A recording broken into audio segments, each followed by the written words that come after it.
Hi, welcome to the Coaching Game. I'm Laurie Lawson, and my guest tonight is Heather Markel. Hi. Hi.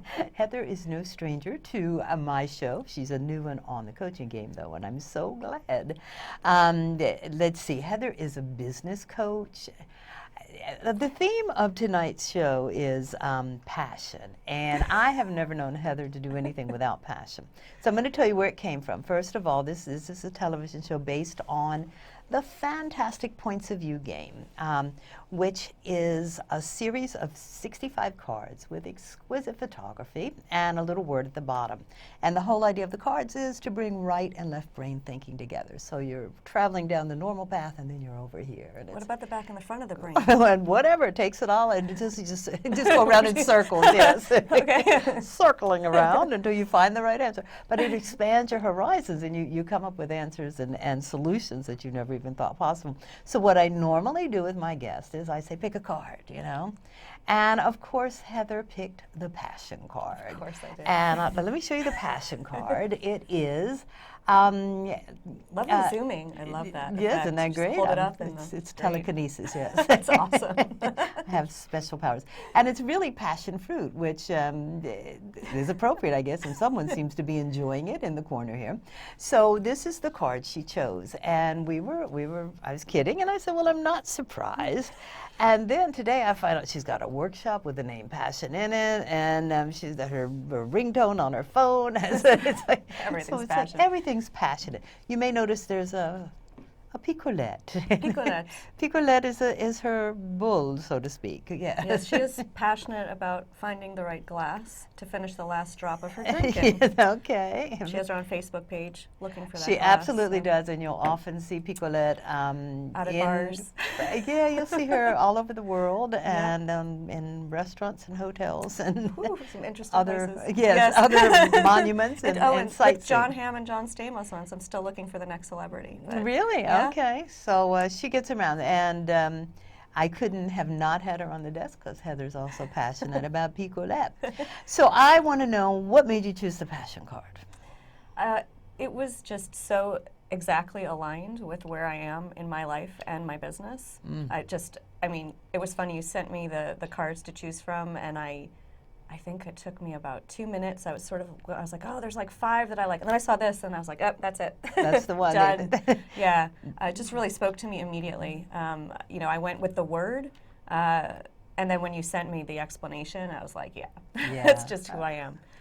Yeah, the passion card, not only it comes with each card in there has its own story. It has marvelous quotes, which we'll talk about in a minute, and also coaching questions. So this is I just call Points of View like a workshop in a box. You could do 65 different sessions. You could do one big session, which we've love done. Points of View. It's fantastic. Yeah, it's a great tool. So we all as coaches talk about finding your passion. What does that mean, finding your passion? How do we know if we're in passion? And keep this clear. Yes.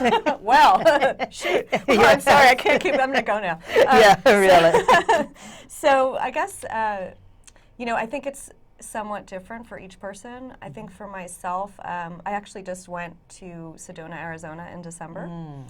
And I was reminded of my own passion connection, and it's been a long time. As I was driving from Phoenix to Sedona, I just felt, my heart just felt like pulled in the direction that I was going. And it was, for me, just a reminder of being deeply connected to the heart. I actually got these rose quartz stones while I was there to just remind me as an anchor to stay connected to my passion. I even, of course, I made my my necklace here, which is my inner child, outer child, just staying anchored. Literally also. her child. Literally, yes. well, She as a child. Me yes. as a child. Yes. So you know, it's just a lot of that root in yourself. I think we're born into this world with passion, and we kind of get talked out of it by believing everybody else's beliefs about how to do things and what we should do. And the shoulds, that's the killer, you know? Shoulds. It's the shoulds. And I know one of my favorite cards in Points of View is the should be card, simply because I was raised in a small town, and there were so many should-bes, you Yeah. know, and it was like, oh, well, so it's like, as soon as I had a chance, it's like, let me out of here. I'm going to New York where nobody cares. Yeah. But the shoulds, they do kill off the passion, absolutely. They do, and I think passion can exist in different, I guess, in different degrees, if you will, because I think sometimes people are plugged into passion, like they might wear something but not live it. You know what I mean? So it's they're just staying anchored to it because they want so fiercely to have that passion, but they haven't figured out how to just bring it out of them. Right. So it's just on them, if you will. And I find it interesting when I work with clients who just, you know, I can see them. They come in like this, and I'm like, what's going on? Like, you look so unenthusiastic about what you're doing. And, you know, and then it's like, oh, well, I wear this, you know, I have this piece of clothing that, you know, reminds me of This is X. my lucky, And I'm like, you need to be the clothing, not just wear it. You know? So, Be the table. Exactly. Yeah, whatever, whatever it turns is. you on, So. Sedona is a magic place. I mean, it's is. been confirmed by so many people, and it's very spiritual. Did you go there specifically for that? Had you been there before? I've been there, that was my 4th time, I think. Okay, people, I want to go back. I mean, you can't stay Beautiful. away. It's Absolutely. indescribable, and what I love is you have a different experience every time, and I actually was also reminded, you know, I don't know that this connects to passion, but just I had some neck pain going on, and you know, I was in physical therapy, and I go to Sedona, and I'm like, oh, you know, I worked with a Native American vibrational healer. I don't know what that means. I'm like, okay, I work whatever. Yeah, why not? I work with some energy, a couple that does some energy work, and I got a massage while I was there. And I'll tell you, for 3 weeks, I had no pain afterwards. Wow. You know, and I was just reminded that pain is also a manifestation sometimes of certain things. It all goes through the same process up there. It does, you but know, but I noticed that I had been treating my pain purely physically, and I'm like, but we're more than a physical body. So it just reminded me too that, you know, to always stay connected to all of you, not just your body. Hard to do. I keep swearing I'm going to meditate and get it all together. So far, I haven't done it. It's like finding 5 minutes. That's interesting. I think meditation's hard for all of us. And in New York, I mean, let's be honest. So you close your eyes and then you hear the siren. I mean, come on. So I've actually discovered for myself, I go running a lot now because I put my music in, and for me, that's become my meditation. So a lot of people do. I have to accept that there must be a reason besides the fun of running, because I don't see people having fun. I actually don't really love running. No, really there's got to be something else going on there. Because it can't be the running. No, that's physical pain. Yeah. Well, good for you. Yeah. That's one passion of yours. Tell me a passion that you've given up. Maybe something that you had as a child. It's like, or is there? I guess is a passion that I gave up. Wow. Or reinvented or modified even. That's a really interesting question. I think that's going to go into my left brain and come out my right brain Let me tell you one of mine while you're thinking. Okay. The old coach trick. Tell me more about that. Okay. Yeah. Actually, I like doing the television show, and as you know, I did Coach World TV for a long time. Yeah. I'm amazed. I was looking through all the DVDs. It's been a long time, and I said, you know what, ICF spoke to me for many years, at least 5 or 6. I was on the board. But suddenly it was like, I really know my passion is points of view. And it's like, now how can I keep doing what I want to do and remodify what in alignment with my passion. And it was like, you know what, I want to do a show based on points of view. I love it. Yeah, and it was like, so I gave up the other thing, which was fun. Yep. And I thought it was my passion, but then this is like, okay, now I'm having fun and doing my passion. Oh, okay, I see. Yeah. I mean, I think in many ways, as a kid, I did a lot of acting, and not professionally or anything, but I think I was very rooted in creative, very excited about creativity. And of course, then I was, kind of directed into corporate. And so that kind of got put on the side or whatever. And I think more and more in recent years, I've been like, no. I've been doing stand-up comedy. I've been, I'm doing my workshop. Yes, it's like I'm really starting to create the vision based on, really what my deep-rooted passions are of, performance, being around lots of people, informing, teaching, having fun, and bringing all of that, bringing that out more. So I think for me, it's probably more than having a passion that I traded for something else. It's more about actually living the passions that I hadn't been living for a long time. You know what? I think as women, we all jump in there in that corporate arena and go, "Let me climb this ladder." And Right? you know, if we're lucky, we get to the top. And then I think you're having the same experience. I looked around and went, this is not making me happy at all. Yeah. It's like I have a lot lot of money, but I don't care. Yeah, or you get kind of like up a couple of rungs and you're like, I don't actually feel like going up anymore. I don't like the view. You're kind of looking up someone else's pants leg or stepping something. down, I'm going to jump off. Yeah. Yeah, exactly. Yeah. So but I think some passions need to be played out. Yep. And to see if indeed they are, because I mean, you can think, yes, this is what I must do. Well, until you play it out, you won't know. And you know, I also think that there's a gift in what you just said too. I think some of us get stuck in places where we're passionless. We lose that passion. We lose that connection. We feel really deeply disconnected from ourselves. But the gift in that is that once you realize how deeply disconnected you are, comes the desire to reconnect. And then you can find that passion. There's a quote, and I always do quotes and never can remember from whom, but there's a quote where all action stems from negativity. And it's like, okay, what does that mean? And it's like, well, if you're living in paradise, you're not moving. And it's like, I want to stay here. But if if you're at a point where it's like, you know what, this isn't working for me, the corporate world is not, then it's like, I got to go do something else. See, I would recreate that expression because I think, really? yes, I would. Because I like to recreate. Since we don't know who said it anyway, go ahead. Feel free. Yeah, because I think that action actually comes from, if you will, I don't know what the word I'm looking for, but the ends, which are deeply charged. So deep negativity and deep positivity spurs action. Oh, okay. Because if you're deeply passionate, I'm very motivated about what I'm doing and my workshop and all these things, and I'm doing a lot of action because I'm so excited. Yeah. But at the same time, when you're really, really, in a negative, bad place, when you hit bottom, that's when you're like, I got to get out of here. Yeah. And then you take action there. Yeah. I haven't made an expression out of it. I've just no, made you a haven't. But I'm description. thinking, I'm thinking, I agree with you because this was so passionate for me. It's like, okay, and that was positive, certainly not negative. But then again, we had the negativity of the other show. It's like, okay, I don't want to do this. I want to do that. So you're right. It's both ends, and maybe you come in the middle or go a little up on the positive side. How do you bring passion to your coaching business? A couple ways. Well, first off, I think I just naturally am just a passionate person. I was just going to say, besides that bubbling personality. And then I think with my clients, I work with business owners that are intrinsically seeking more profit. They want more clients. They want more revenue. I mean, that's what they're after. So they'll come to me kind of wondering, is there, maybe my marketing is out of alignment. Maybe I need to do something different. What's happening here? The business isn't quite going the way I wanted. Or maybe it's doing okay. I just like to do something better.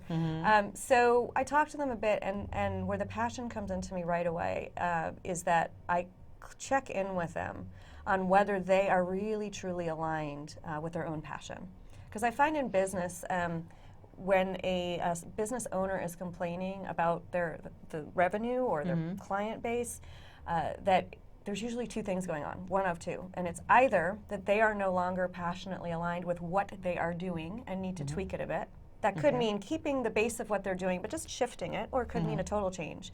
Or they're not passionately aligned with their marketing.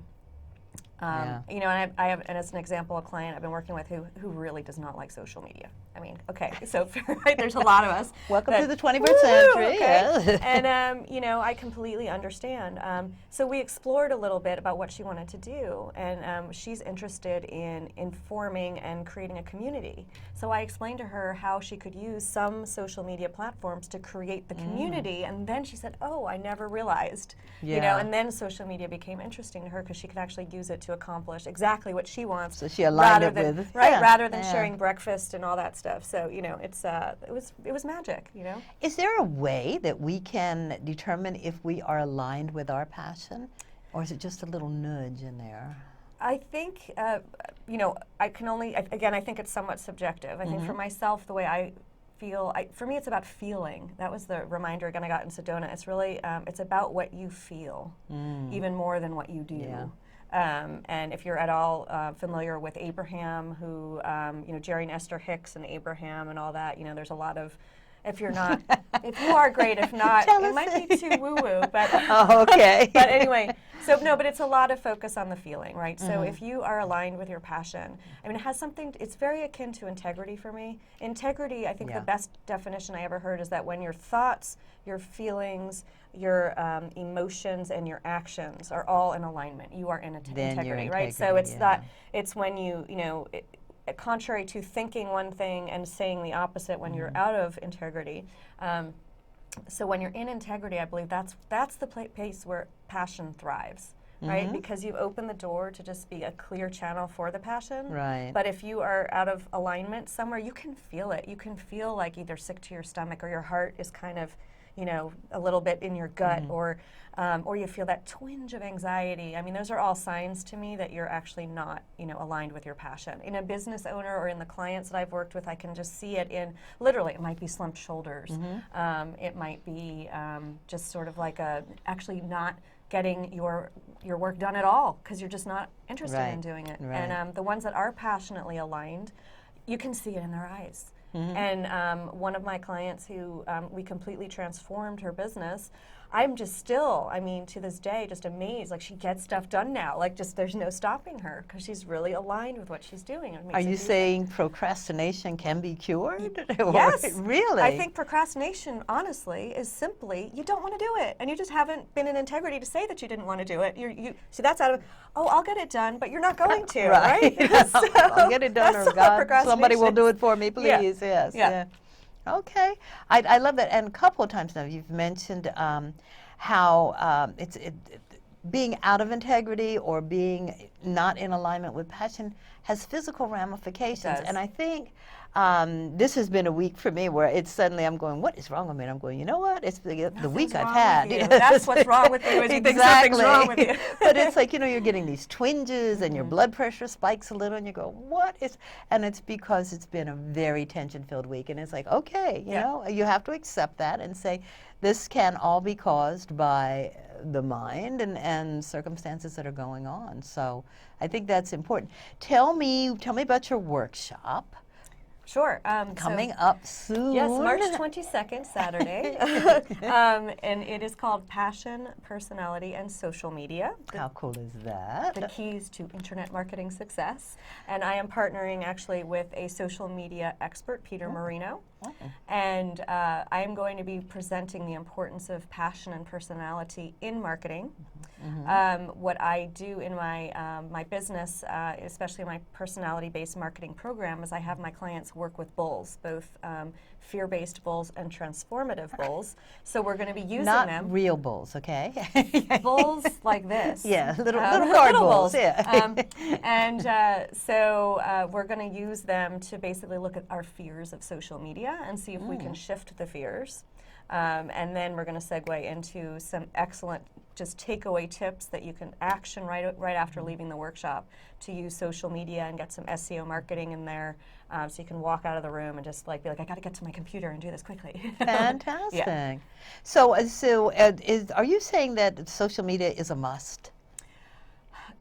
I don't know that anything is a must. Let's not get into the shoulds, right? Okay. What I am saying is that, there's a lot of people that use social media. And it is a vehicle, and a vehicle that goes far and wide and quickly. I think it's a great way to reach millions of people. Yeah. So if you don't want to reach millions of people, then I'd say don't use it. Right. If you do, I think it's the how, and I think it's, some of it, I've seen that different kinds of strategies take different amounts of time to work, but I'm certainly not a fan of using social media to tell you about my breakfast. I mean, the closest, Picolette is going out drinking, right? So we'll make an excuse for her, but she has fun. But on my business page, I'm really I'm more interested in sharing information that's either going to make you laugh or inspire you. And share information and content. And again, we talked about the reach in a community. I think it's a good idea to consider the use of social media, but it's the how. I have there were two clients in my personality-based marketing program recently that I gave them but gave them both a marketing strategy, and I did for each of them suggest social media, but very different uses. I talked about the one who wanted to build the community. That's it. I said, honey, this is it. You're going to do 2 things here, and that's and for her that was very manageable and very acceptable. The other client is more interested in that avenue, and so we talked about a more robust social media plan. So I think you definitely base it on the personality. Absolutely. So it doesn't mean that. It means that it can be tailored to your personality. Yes. And you can use it and feel comfortable using Right. it. Yeah. That's, again, my take is that if you're not getting your marketing done, again, the procrastination. If you don't like social media, you're simply not going to do it. Okay, Right, just not. right. But if you can suddenly have, kind of check in and say, yeah. well, this is what I'm trying to do with my business, and someone can say to you, great, well, here's one way social media can help you. Don't use 25 ways, just use one way. Right. Then you'll actually do it. Then you'll have it down and then move on to the next if necessary. Right. Absolutely. And even if you're going to outsource social media to someone, you need to know what your strategy is. Exactly. And I recommend that sometimes to people who say, oh my God, I just can't do it. And it's like, well, then stop wasting your time. Get someone else to do it for you. And go ahead and do what you can do, and of course, money sometimes has something to do with it. So for your workshop, can they find that on your website? They can. Which is? www.bustyourbull.com. And on the homepage there's a button to sign up. So if there's spots left, grab them. We're hoping there's not, but no. No, just one for you. Okay, so we've mentioned a little busting bull. Tell us about the Bull Buster Cafe. What the heck is that?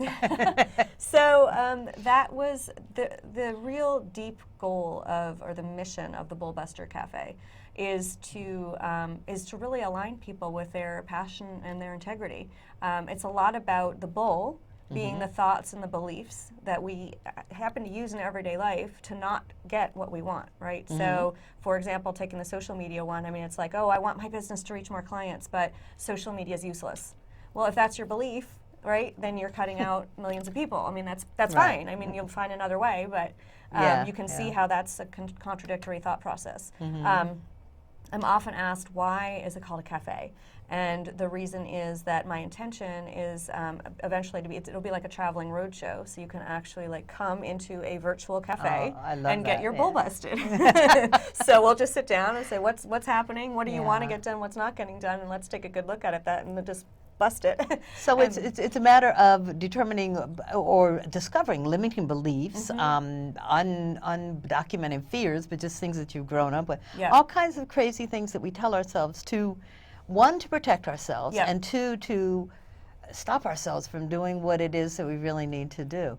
And I've seen some of your tips, because you can also, where is it, Facebook, they can sign up for that? Yeah, my Facebook fan page has a weekly bull busting tip. It does, with a different bull to accommodate. I love it. She spent a fortune on different bulls. Yes, she does. And it's not only business. It's like it's personal stuff too. It's like I need to do this before I can, and then I'll be happy. It's like, no, exactly. No, that's not it. So bringing passion into, how does passion play into that, to the bull busting? Well, for me, first off, I'm passionate about cows, as you can tell. That's obvious. It's funny because it's just the alignment of everything for me. It's so great. When I was a teenager, I lived with a French host family who has a farm, and I go back every year and I visit them. And I kid you not, so I grew up in Manhattan. There were no cows, really. Right? And my dad is allergic to cats and dogs, and I always wanted a pet, but I couldn't have one. So my first pet was a cow. Don't tell me. Really? Yeah. So I'm on this farm, and there's this huge cow named Amazone. Amazone, all right. Like Amazon. Sounds big, great, right? Amazone. And she would follow me around and lick me like a big puppy dog. And I was just like, wow, and having never had a pet and always wanted one. I'll take it, yeah. Right? And so what happened was cows just became, both like an animal totem for me, but also, every country in the world I've gone and seen a cow, like it's an anchor for me. So no matter where I am, it's sort of like this, I can feel a little bit more at home here because, here's this cow. You see the cow, do you know yeah, what I mean? And also they're innately curious. And cows are? Cows are always curious. And also there's different levels, but often they're also very careful. They want to check you out. They want to make sure that, they're very attuned to energy, I think. And It's just I've learned so much from being around cows. I know it sounds crazy, but I just love the cows. And as I started developing my business, I was told, you know, don't show cows. Cows would be unprofessional. That's nice that you have that interest, but it's not really something that goes into, you know, the website and whatever. Yeah. And lo and behold, I'm like, well, everybody that knows me knows that I love cows, so I'm really hiding part of myself, which is really out of integrity and not allowing me to be my most passionate. So I've designed my business around the cows. It's a cow business. Yes. Or a bull business. I love it. Cows, bulls, yeah. So, you know, so. I think you're right about cows, though. I have a couple pictures from the Catskills where the person taking the picture, suddenly all the cows started coming toward the camera. Yes. Going, what is going on here? Exactly. And they were having a good time. They wanted to get their picture taken. Exactly. And they're lovely animals. They truly are. They are awesome. Yeah. So good. I'm glad that Yep. you had the courage and followed your passion. Yep. Let's go. Let's talk about. We only have like 3 minutes left, but let's see. No way. I know. What is one of your favorite quotes in this book? Oh my goodness. Well, the question, what turns me on, was quite. No, we don't want to know that, really. No, because there's can too say much. almost anything. Just Yes. anything. We can answer We that can quickly. see, that's easy, yes. You know, I love this question. To what extent do I allow myself to flirt and celebrate with the world? I just think that's beautiful. It is. Because, you know, flirtation for me, it is when you're in your element and you're just sassy and, you know, let it go. I mean, it's like there is an element of flirtatious, and flirtatiousness doesn't have to mean, you know, the normal sense when you're in the bar and, you know, flirting. You're but, coupling, yeah. It's really, to me, about being just, you know, just really energetic. I think when you're in your passion and your integrity, you also find immense amounts of energy. And that's when you can just like share that with the world. And That's what I was connect to thinking when it. you said that. It's like a sharing. Yeah. It's like when you're flirting and celebrating, you're sharing, and hopefully you're going to be uploading that feeling of, you know, to other people. Yeah. Yeah. The quote that I love is, we don't stop playing because we've grown old. We grow old because we stop playing. Yes, And this that's is great. unknown, so I don't have to Beautiful. remember who said it. By unknown, yes. Yes. But yeah, I like that a lot. I think just the mindset that you have, if you approach everything. I have something that a friend gave me, an under glass, and I put it right by the door, and it says adventure. And hopefully that reminds me when I go out the door, it can be an adventure. Yeah. No matter what's going to happen out there, it's an adventure. And I love that quote too, because you know, I think that's what happens is somehow adults think they're not supposed to play anymore, and I think they're nuts. I mean, we were born to play. We were not actually born to go into corporate and sit in a chair like this in front of a computer all day. And be sophisticated and, Exactly. and speak, you Sorry, know, but- only brilliant things. And Yeah, we don't need that's no fun. sophistication. I mean, it's like we should be having fun, and I think that's to me what I want to get to is the play in my clients. Like, I where agree. can I I find agree. you and you're the playmate? You know. My tagline is changing life coaching can be life changing, but it doesn't mean Yeah. you can't have fun while you're doing it, you know. And that doesn't mean if you're coming to me in a grief mode, I'm going to go, okay, let's perk this up. Exactly. However, there, you know, I think it's appropriate. All right, let's give them all your contact information because we only have like 20 seconds. So it's thebullbustercafe.com. Or bustyourbull.com. Bust Both your- of them work. And how can people get in touch with you? It's on the website, It's right? all on the website. Yep, Heather at bustyourbull.com. My phone number's there. All my Facebook fan page, everything. All right, thank you so much Thank for you for coming having and me. having this passionate session. And good luck on your workshop. Thank you. Thank you.